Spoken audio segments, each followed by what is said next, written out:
Everyone heard the noise of the fall, but nobody, absolutely nobody, knew what to do when the boy's body began to tremble on the cold market floor.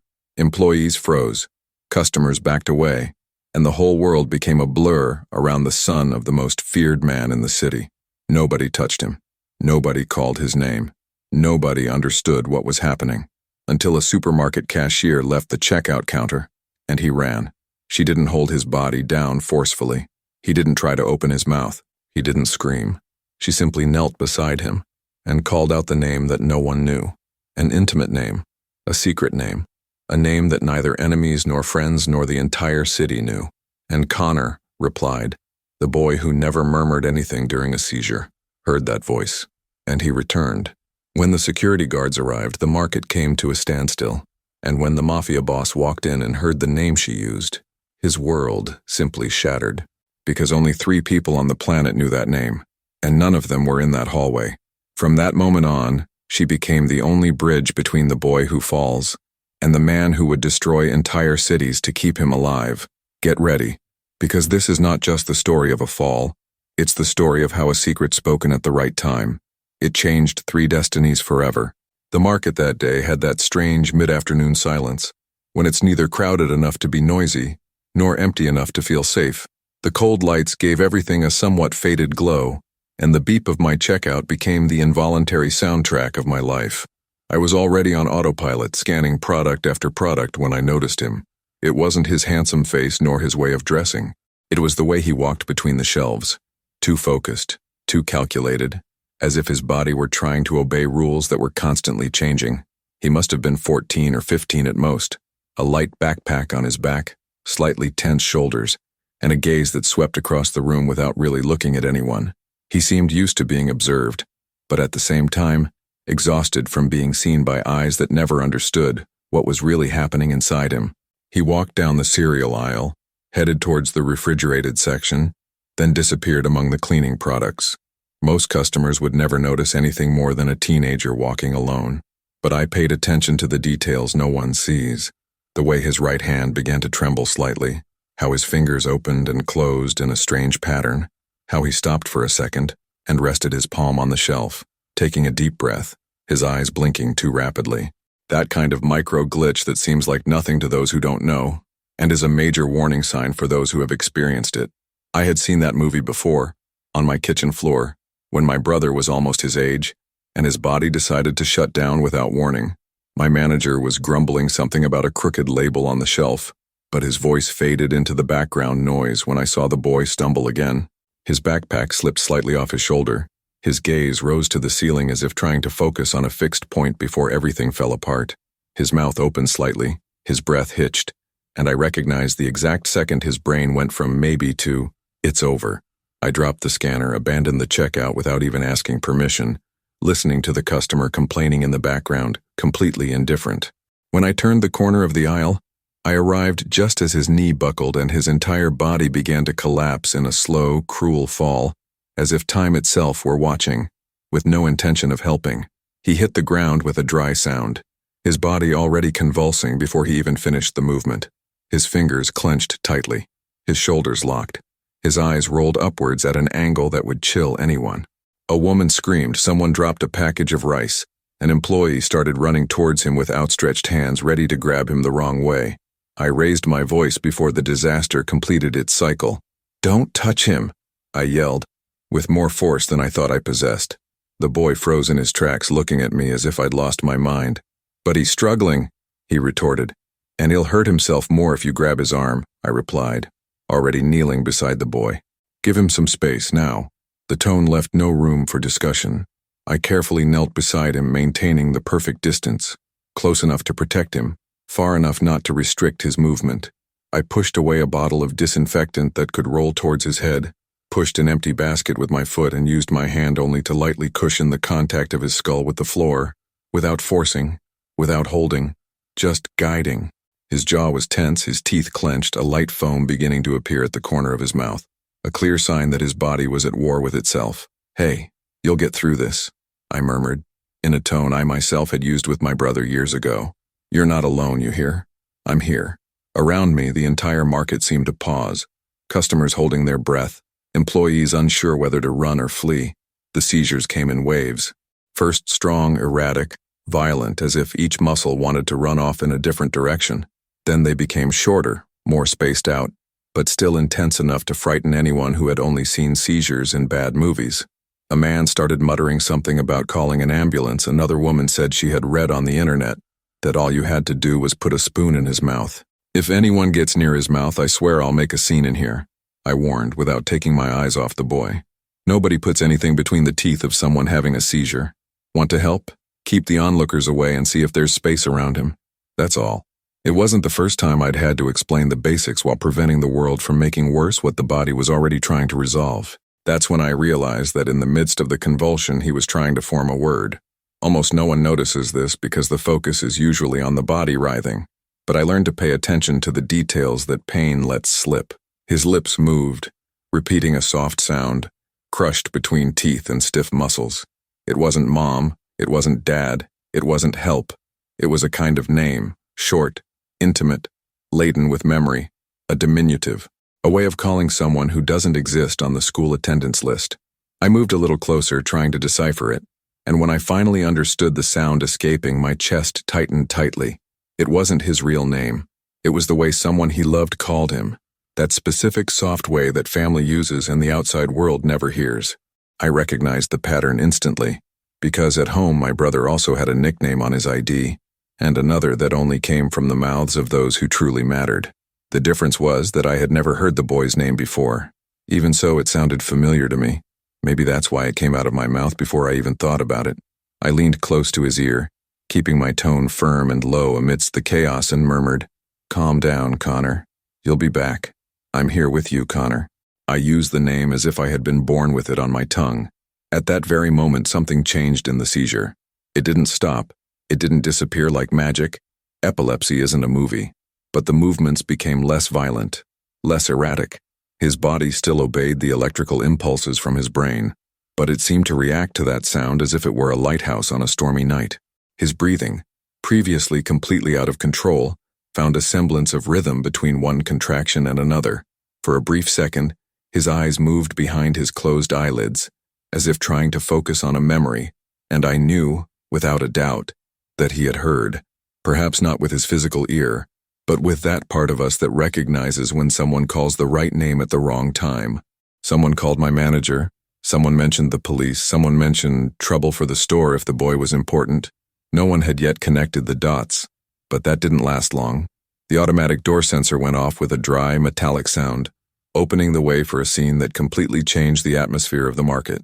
Two men in dark suits, straight posture, their gaze sweeping everything, entered first. Then two more, slightly behind, in obvious security positions. Their uniforms weren't from a regular company. They were the uniforms of people used to walking where bullets fly, but no one dares to admit it. And finally, he came. The man half the city only mentioned in whispers. The father of the boy on the floor. The Mafia boss. He entered without haste, but there was nothing relaxed about his posture. His gaze went straight to his son first, as if the rest of the world were disposable scenery. Then his dark eyes slowly rose to me. I was still kneeling beside the boy, one hand protecting his head, the other open, keeping curious onlookers away. I should have stood up. I should have stepped back. I should have pretended it had nothing to do with me, but I didn't move. Perhaps out of stubbornness. Perhaps out of pride. Perhaps because, at that exact moment, the only thing that mattered was the boy between us. One of the security guards stepped forward. "Sir, they lifted him off the ground. They moved him around. We need—" He didn't finish. The boss silently raised his hand, ordering him to be quiet. The respect was immediate. He approached slowly, kneeling on the other side of his son, mirroring my position. His face was a mixture of absolute control and absolute fear, a contrast I had never seen so stark. He looked at every detail, the position of his arms, the sweat on his forehead, his irregular breathing. Only then did he speak to me without taking his eyes off the boy. What happened? His voice was deep, restrained, the kind of tone that could trigger a war if misused. "Seizure," I replied, trying to stay calm. "Epilepsy. It came on strong. It's passing now." He finally looked up at me. There was something there beyond threat. It was analysis, fear, and a kind of pain that no one ever associates with his name. "And you?" Didn't let anyone touch him? He asked. I nodded. At least not the wrong way, I've seen this before. If they hold his arms, he gets hurt more. If they put something in his mouth, it gets worse. He just needed space and someone to hold the world until the current passes. He narrowed his eyes. And why did you call him that? My stomach churned. Like what? He repeated it, in a whisper that seemed to carry years of secrecy. The diminutive, the intimate name, the exact form I had used. Connor. The word hung between us. None of the employees moved. One of the security guards swallowed hard. The Mafia boss continued, his voice even lower. Only I, his mother, and a trusted doctor used that name. To the rest of the world, he cast a heavy glance around. He's just the boss's son. He turned back to me. How did you know? I swallowed hard, trying to maintain my composure. He murmured at the beginning of the seizure, I explained. People only looked at his body, but I paid attention to his mouth. He called someone by that name, I just called him back. The man analyzed me as if trying to figure out if I was lying, but there was no lie there, only instinct and memory. After a few seconds, he looked at his son again. The convulsions had completely ceased.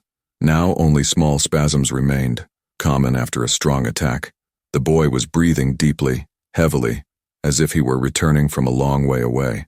Connor, the father called, for the first time since he arrived. The boy hesitated for a few seconds but began to react to the sound. He blinked slowly, opened his eyes, still blurry, wandering around the ceiling as if he didn't recognize his own body. Then he turned his face slowly toward me, not toward his father, nor the security guards, nor anyone he knew. My eyes met his in a point of reality that seemed isolated from everything else. Hey, I murmured. You're back. You're safe. He tried to speak, his voice hoarse. You called me? I nodded. By the name you asked for. His eyes filled with tears, not of physical pain but of something else.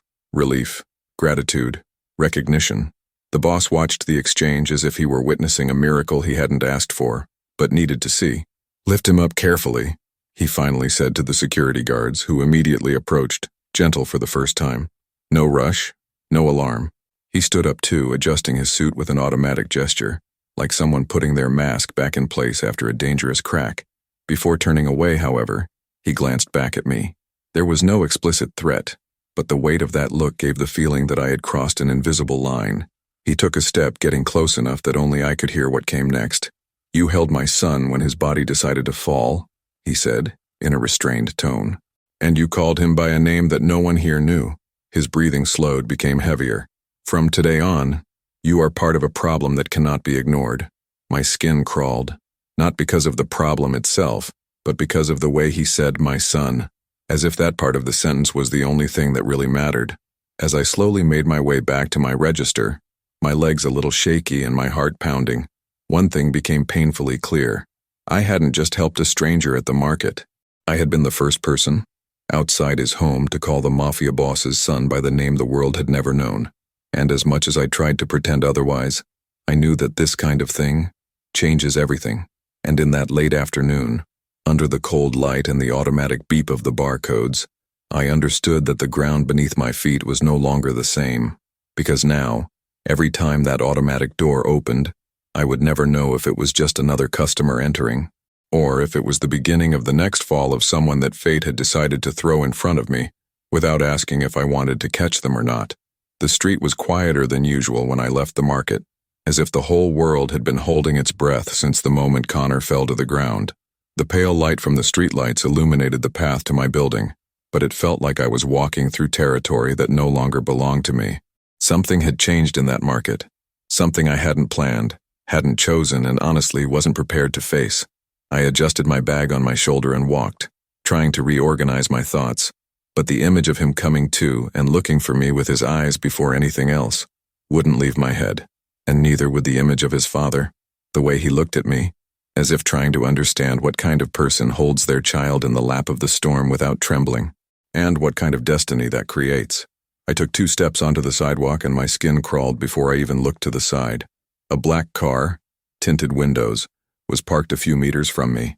No noise, no sudden movement, just presence. A presence that made the air around me change temperature. The back door opened without warning, like a silent order, and when I looked inside I found the man the entire market had feared a few hours earlier. now seated, observing me as if I were an equation only he had the right to solve. He didn't ask me to get in. He didn't threaten. He didn't explain. He simply said in a low, sure voice, "He's awake, and he called for you." And that was stronger than any order, because it wasn't about him. It was about Connor. I got into the car as if crossing an invisible threshold. The interior was silent, almost welcoming, but it carried a weight that made my ribs clench. He watched me without blinking, without looking away, without allowing me to escape that dissected analysis. "He asked your name," he said, "and why the girl who held the world for him lives so far away." I didn't know how to answer. I didn't even know how to breathe properly inside that car. All I could say was, "I'm not a doctor. I don't know if I can help." He tilted his head slowly, assessing every nuance of my expression. "He didn't ask for a doctor," he replied. "He asked for you." That sentence hit my chest with a weight I hadn't asked to carry, but that I also couldn't let go of. His house seemed more like a fortress than a home. High gates, too many security guards, too much silence. But in the hallway leading to Connor's room, everything changed. There was no luxury there. There was a strange, almost sacred respect. I took a deep breath before entering, and what I saw shattered me inside. Connor was sitting on the bed, hugging his backpack as if it were the last safe object in the world. But when he saw me, his whole body relaxed. Not a little, not timidly. It relaxed deeply, like someone recognizing a haven, like someone recognizing home. His father noticed this and stood in the doorway, watching silently, not knowing what to do with the truth that was being revealed to him for the first time. I approached the bed slowly, without touching, without intruding, letting Connor dictate the pace. He watched me with those eyes that held more fear than any teenager deserved to feel. "You called me by the right name," he said softly. "The name no one else used. The name the world didn't know." I knelt beside the bed and replied, "You asked me to." He nodded and took a deep breath as if that simple phrase lifted an enormous weight from his shoulders. His father watched everything, trying to decipher how a supermarket cashier had managed to access a place that even he, with all his power, couldn't reach. Connor touched my hand lightly, testing the reality. "You stayed there?" he asked, as if needing confirmation that I hadn't disappeared when he needed me most. "I did," I replied, "until you came back." He closed his eyes for a moment as if storing that answer safely in his mind. That's when I realized something important. He wasn't afraid of the crisis itself. He was afraid of waking up alone afterward, afraid of the silence, afraid of the emptiness, afraid of being just the boss's son in a world that never asked what was going on inside his head. I recognized that fear. I'd seen it before, and I knew how much it hurt. When Connor finally lay down, too tired to keep his body awake, he asked me something I didn't expect. "Can you stay until I fall asleep?" His father tensed, as if that phrase had struck at something he was trying to hide. I looked at him before answering, because that house wasn't mine and that boy wasn't mine. But the Mafia boss, with all his strength, power, and coldness, simply nodded. A small gesture, human, almost humble. I sat in the chair beside the bed, and Connor held two of my fingers, as if that contact were the thread that kept him anchored to the surface after hours submerged. As he fell asleep, I noticed his father approach the door and cross his arms, not as one who was watching, but as one who was protecting. He didn't take his eyes off his son. He didn't blink. He didn't breathe deeply. And I realized something that no one in the city would have imagined. That man wasn't afraid of enemies. He was afraid of losing his son. That was the weakness that no one should ever have discovered. And now I was there, occupying a space that was never part of his plan, nor mine. When Connor finally fell asleep, his father called me into the hallway with a discreet gesture. He didn't shout. He didn't order. He didn't brandish weapons. He simply walked me to the dimly lit part of the house, where shadows and silence shared the same space. "Do you understand what happened today?" he asked, his voice deep. I nodded. He trusted me. He shook his head. "No, he clung to you." The way he said it carried more than concern. It carried responsibility. It carried fear. It carried something akin to surrender. "This doesn't happen to him," he continued, "or to me, or to anyone in here." I wanted to say it was a coincidence, that anyone with experience would have helped, that epileptic seizures are common, and someone always knows how to handle them. But that wouldn't be true. Nothing about Connor's reaction was typical. Nothing about the way he looked at me when he woke up could be explained by simple logic. And more than that, nothing in his father's gaze, That devastated, incredulous, vulnerable look could be faked. He approached without touching, just reducing the distance until I could feel the emotional gravity of the words that followed. From today on, his life passes through yours, and yours passes through his. I tried to breathe, but the air wouldn't come in properly. I worked at a market. I earned minimum wage. I carried my lunch in my bag. And overnight, I became the only person capable of bringing the Mafia boss's son back after a fall.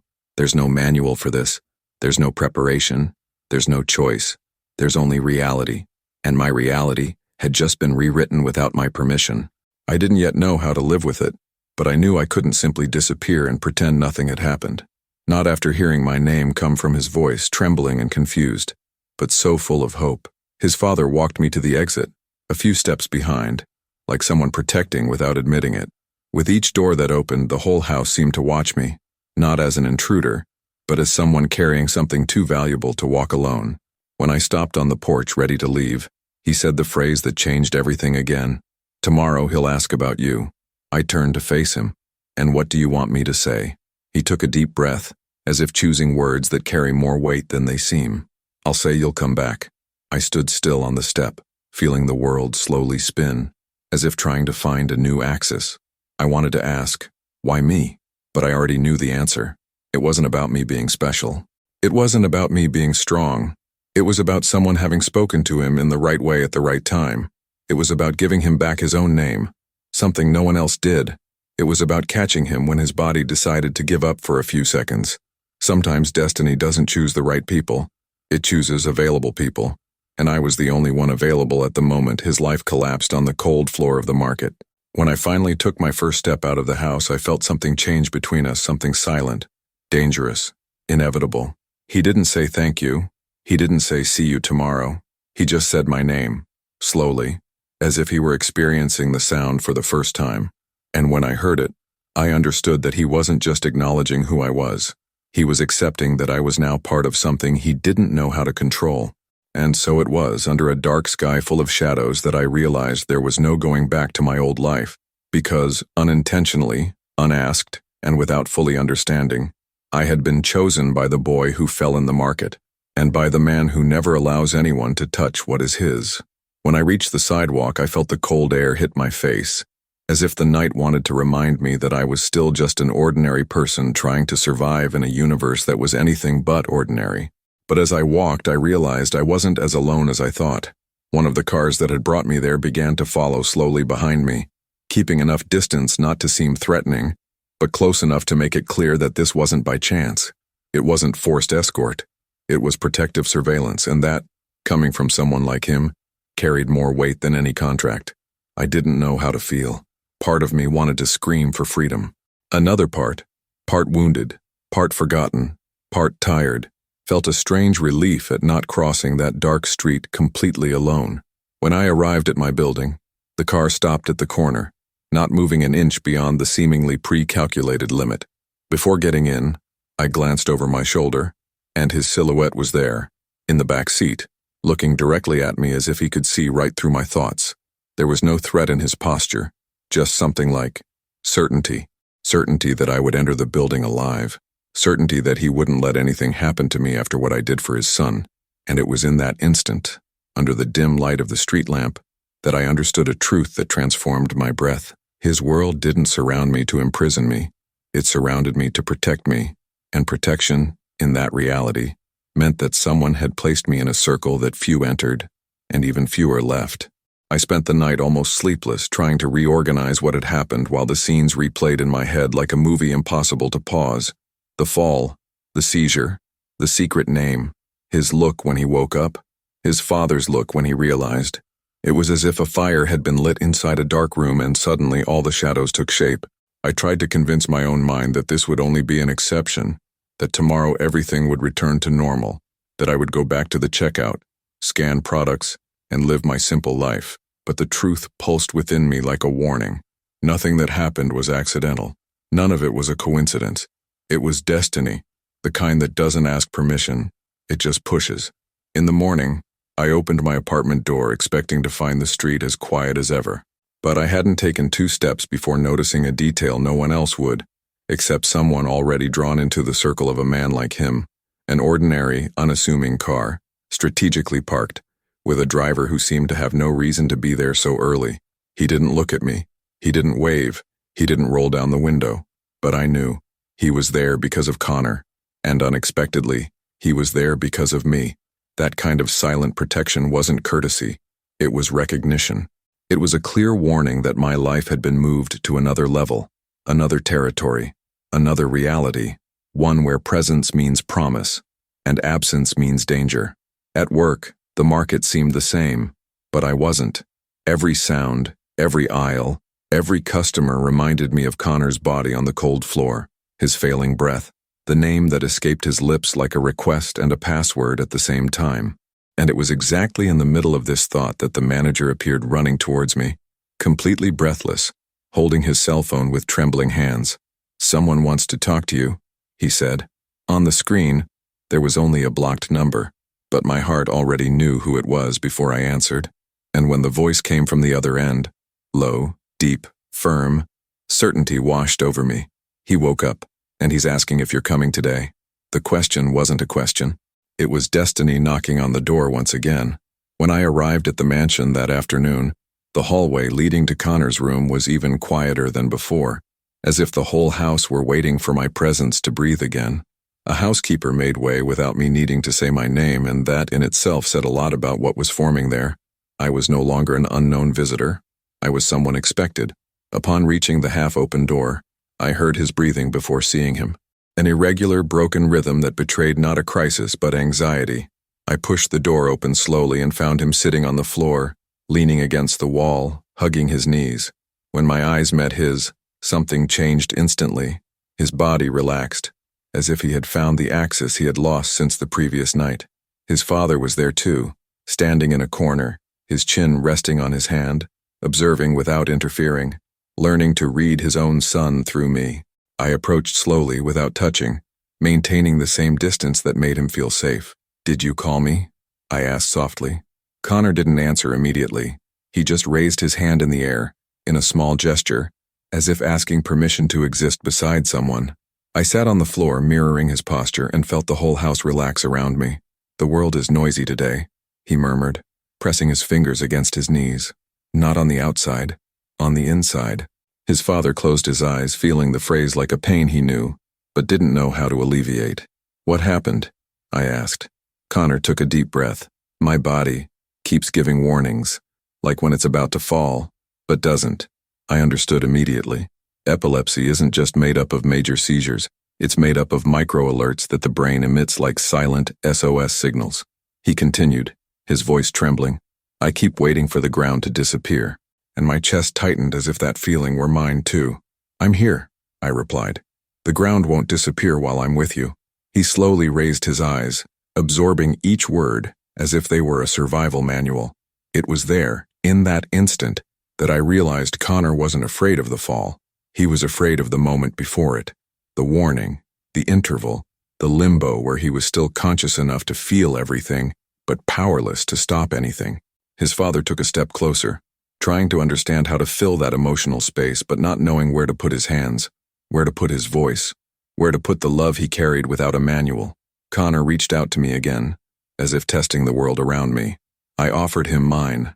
He touched it slowly without holding it, just checking its temperature, texture, presence. "Did you see when I fell?" he asked. "I did," I replied, "and I stayed with you the whole time."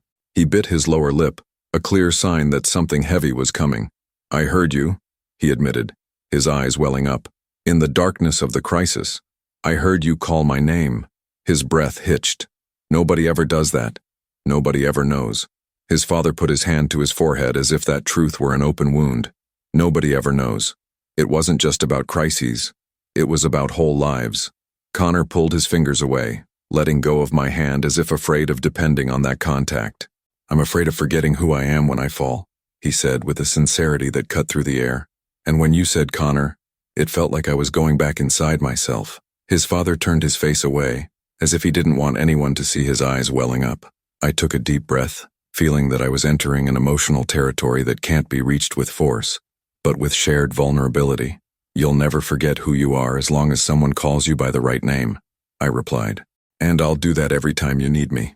His father finally approached, kneeling beside his son, but still maintaining an almost reverent respect for how I was handling the situation. He placed his hand on Connor's shoulder, a heavy, firm hand, but trembling in a way he would never admit. Son, I didn't know that you— His voice faltered, but he continued, that you felt everything alone. Connor squeezed his eyes shut, fighting back some internal confession. I don't want to worry you. You already have enough problems. The sentence fell to the ground like a punch. The most feared man in the city, dismantled by a simple truth. His son suffered in silence so as not to be a burden on the life of a father who carried the weight of the world. I needed to intervene, not forcefully, honestly. Connor, your father doesn't want you strong all the time. He wants you alive. His father looked at me with a mixture of gratitude and pain, as if I had said something he had tried to say his whole life, but never found the right tone. I can handle anything, he said firmly. I just need to know that you need me. Connor shook his head slowly. I don't know how to ask. I gently touched his hand. Then let your body ask. I'll interpret. Your father will learn. The exchange of glances between them was short, but profound. The beginning of a bridge where before there was only an abyss. Connor took a deep breath, but his chest was still fluctuating too rapidly to be fully regulated. His hand went to the side of his head, rubbing lightly, a sign of an impending post-crisis, a warning that his brain was trying to reorganize everything. Is it coming again? I asked attentively. He didn't answer with words. He just squeezed his eyes shut and leaned forward. His father immediately tried to hold him, but I gently grasped his wrist. Not like that, I whispered. He needs space to stabilize. His father recoiled, not out of submission, but out of trust.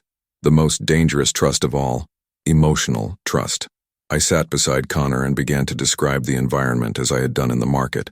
The muffled sounds of the house, the smell of polished wood, the light streaming through the window, the weight of the blanket beside him, my slow breathing.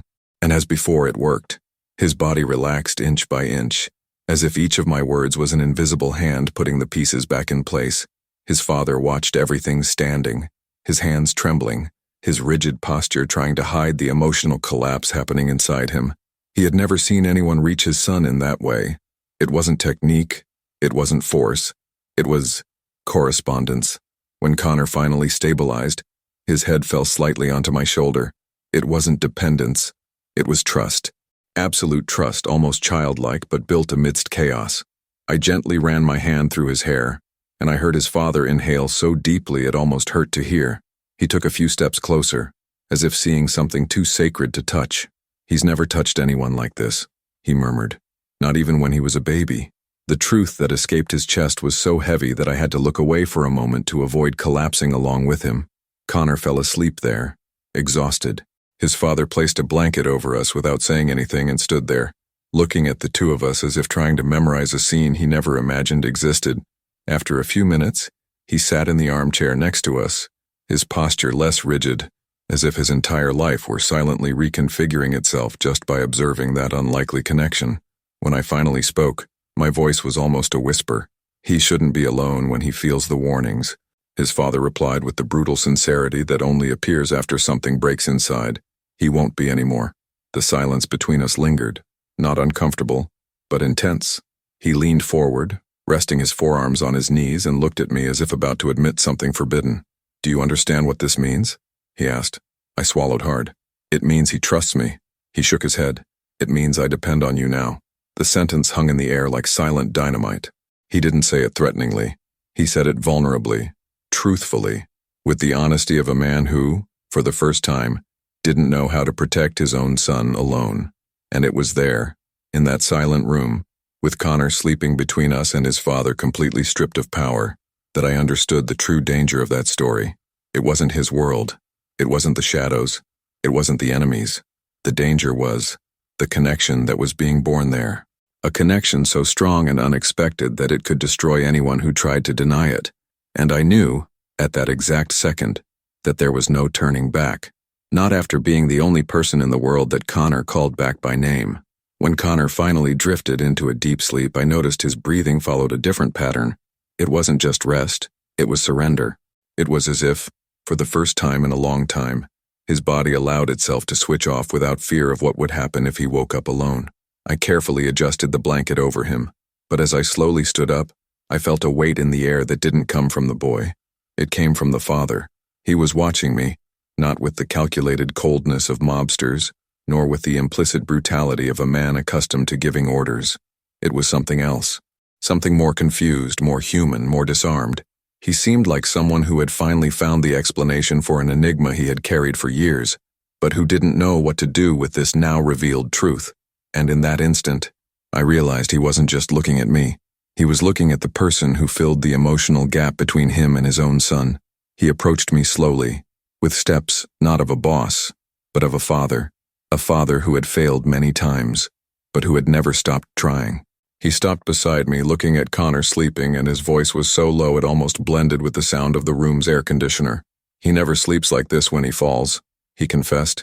"He always wakes up startled, looking for someone he never finds." The pain in the sentence wasn't in the content, it was in the tone. He wasn't saying it to move me.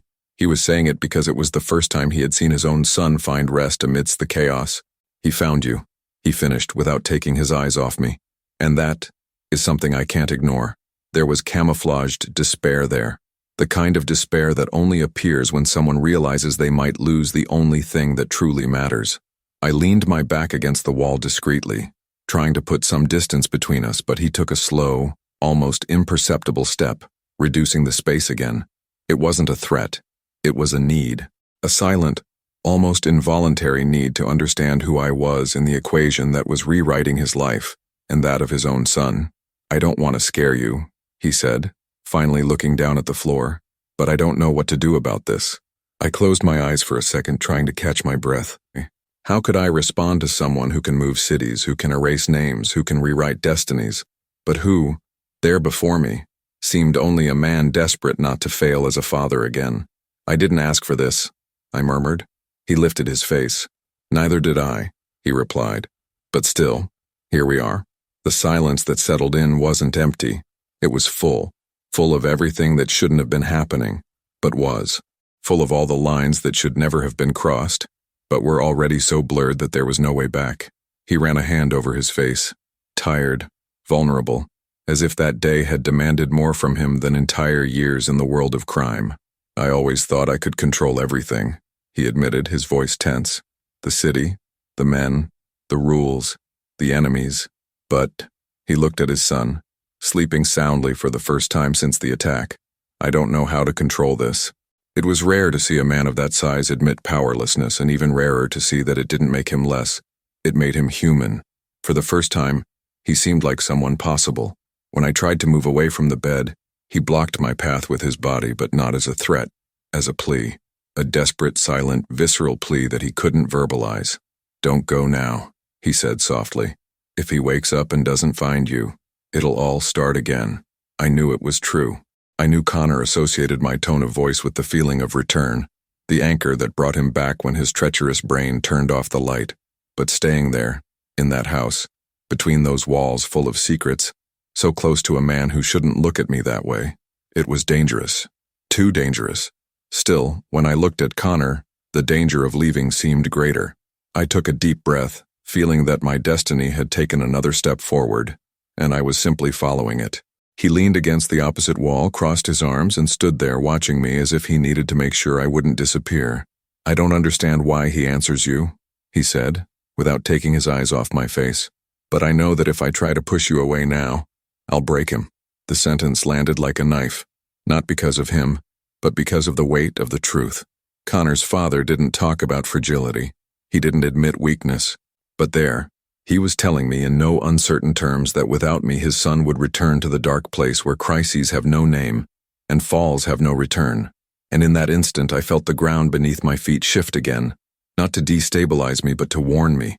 I was part of this now, part of the point of equilibrium between a broken boy and a man full of cracks that the world would never see. The following morning felt charged with electricity, as if the air in the mansion knew that something had irrevocably changed the day before. As I walked down the hallway, I noticed there were more guards stationed than before, each acting with an uncanny precision. Not the kind of combat preparedness, but the kind of preparedness to protect someone specific. And that someone was me. They discreetly dodged my steps, avoided eye contact, but their body language told the truth. I wasn't a threat. I was the centerpiece. I was led to the same room where Connor sat on the bed staring at his wrist as if trying to interpret an invisible language. When he saw me in the doorway, his expression shifted to something rare, not exactly a smile, but relief, pure relief, profound relief, the kind of response that can't be faked. Connor gently extended his hand, simply asking for presence. I approached slowly, sitting in the same spot beside the bed, and his hand met mine as if anchoring his own body again. Today is small, he said, trying to explain with the words he had. Good small or bad small? I asked. He tilted his head. Small, fragile. His father, leaning against the wall, watched the scene with silent tension, as if that simple exchange of words was the key to understanding what his son had never been able to express. Do you want me to describe the day? I asked.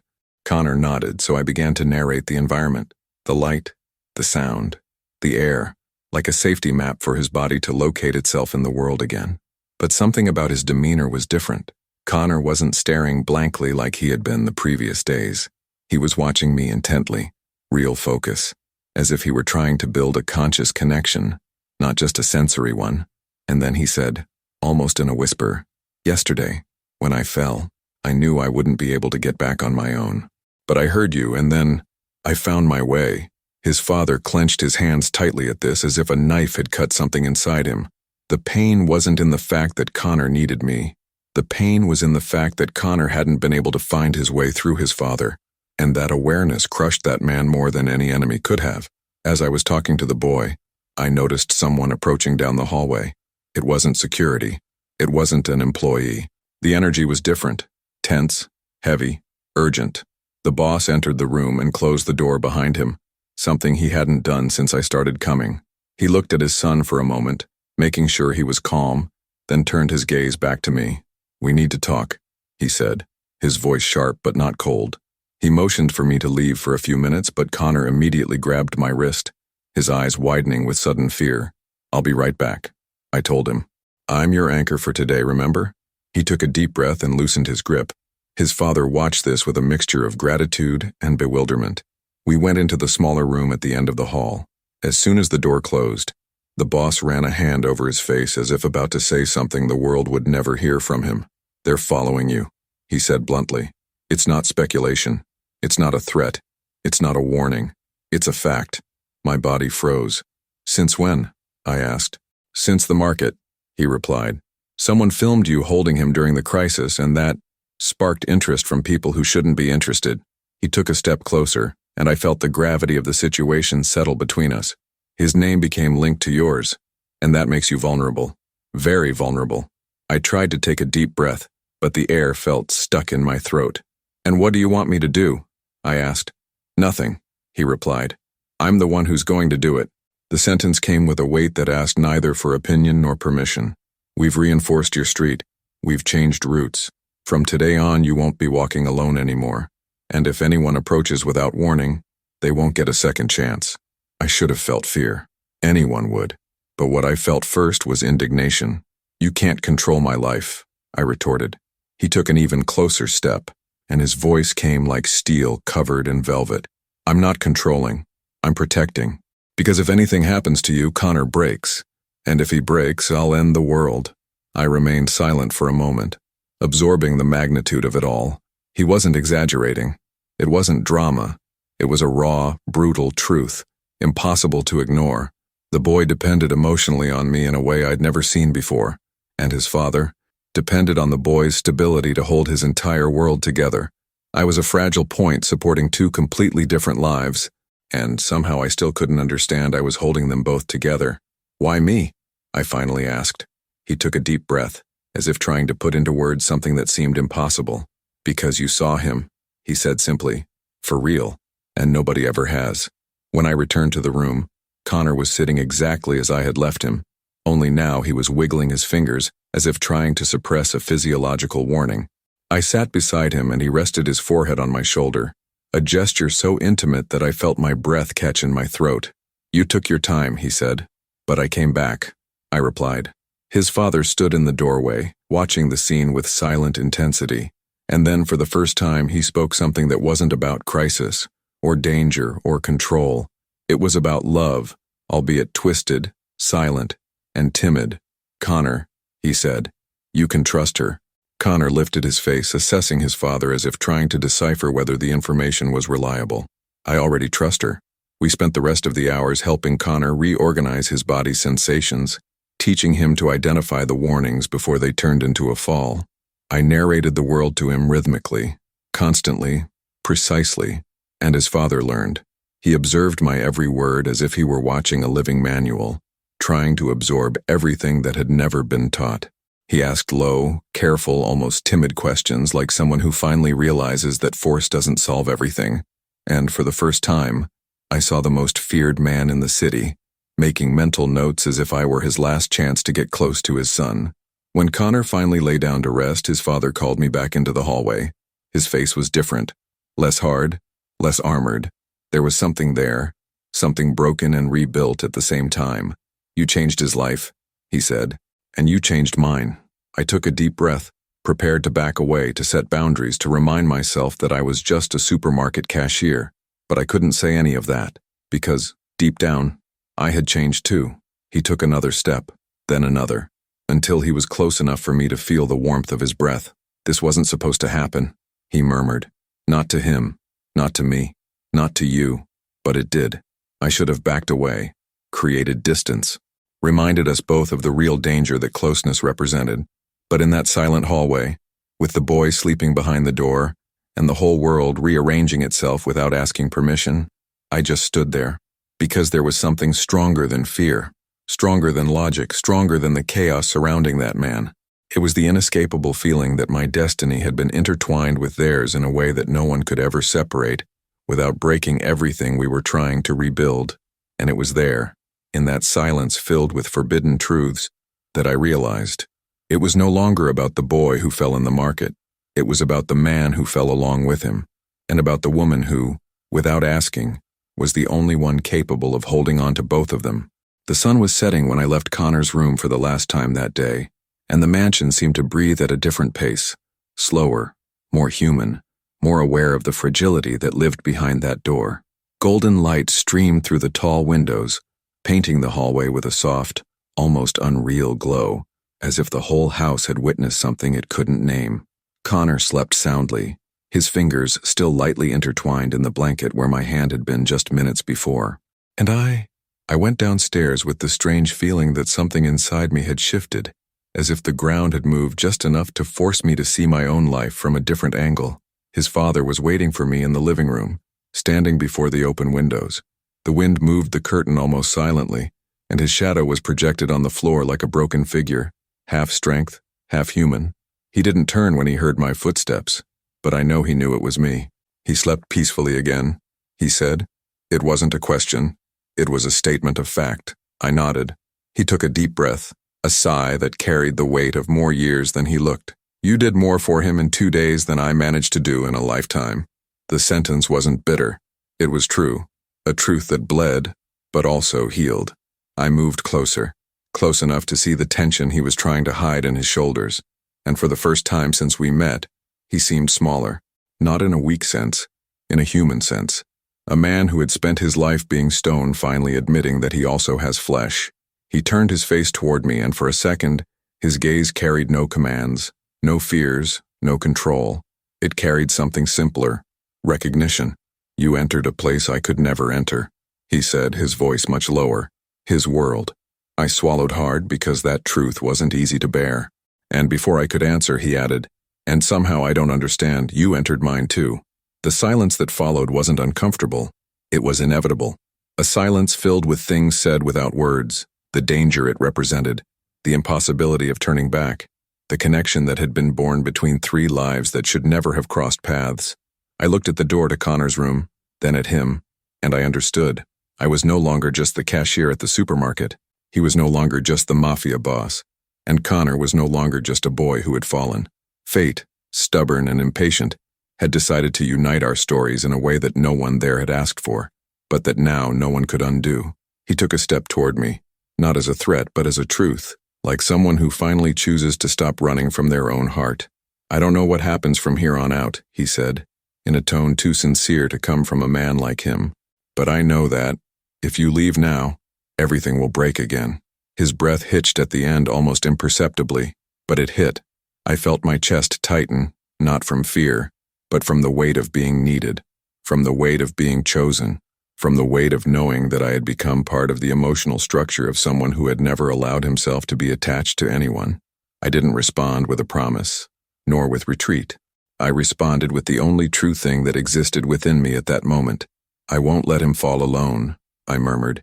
His gaze met mine, and something there clicked with an almost painful precision, a silent confession, an invisible pact, a line drawn between three destinies that now walked together, whether they wanted to or not. And as I left the mansion that night, feeling the cold wind touch my skin and hearing the distant sounds of the city that remained alive and dangerous, I understood what had truly happened from the very first second of that crash in the market. I hadn't just held the boy. He had held on to his world. And without realizing it, someone else started holding mine too. Fate hadn't asked for permission, but for the first time, I didn't want him to change his mind. If this story touched you in any way, if your chest tightened at the moment of the fall, if you held your breath when he murmured the secret name, or if the unexpected bond between the box and the Mafia boss's son moved you, then leave a comment below. What was the scene that impacted you the most? Was that the moment he collapsed in the market? Was it when she called out the name that nobody knew? Was it the father's gaze trying to comprehend the impossible? Or the moment when the boy finally rested knowing she was there? I want you to write down which moment is etched in your memory. And do one more thing. Tell me where you're watching this story from. Which city? Which state? Which country? Let's transform the comments into a living map of our Shadow Hearts community, spread across Brazil and the world. And it doesn't stop there. Reply to a comment from someone who came before you.